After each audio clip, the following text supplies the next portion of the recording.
Hello mga friends! Welcome po sa kusina ni Bibay. So ang ating pong putahe sa araw na ito ay chicken adobo with chicken liver o atay ng manok at balun-balunan.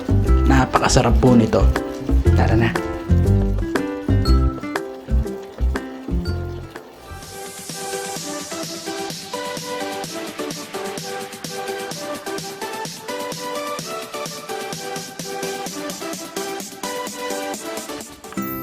So the usuals, kapag po gagawa tayo ng bagong putahe, prepare po natin ang ating panggisa.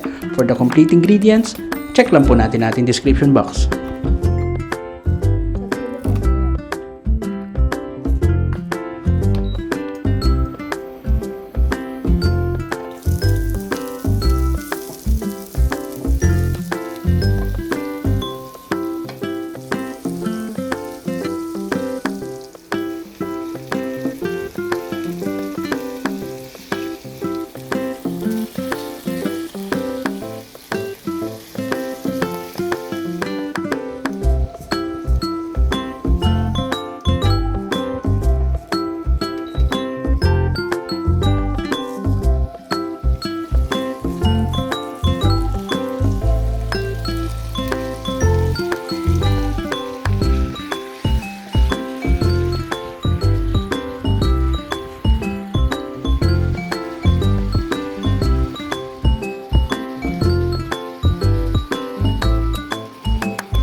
The oyster sauce will complete our ingredients. So sana po nagustuhan nyo ang recipe natin ngayong araw na ito.